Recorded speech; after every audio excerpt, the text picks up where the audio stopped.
জামাই ষষ্ঠী আজ, নেই কোনো কাজ, শ্বশুর বাড়িতে আজকে শুধু আমারই চলবে রাজ।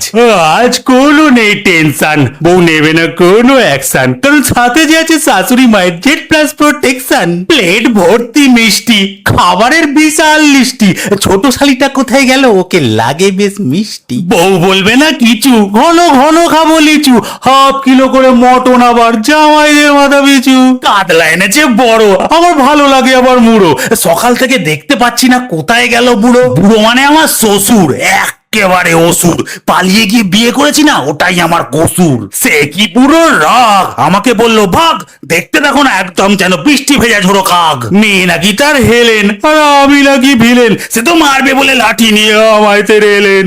আমিও নই গো কম, আমারও আছে দম, সে তবে পালাতে গিয়ে ধরে হেপি মারলো এক মুঠো দিয়ে গম।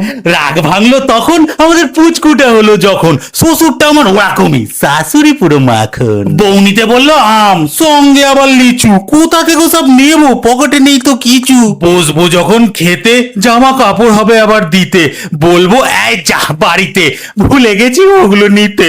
অ্যাস করে তাড়াতাড়ি ফেটে পড়বো বাড়ি, সামনে বার আসবো যখন আনবো তখন শাড়ি।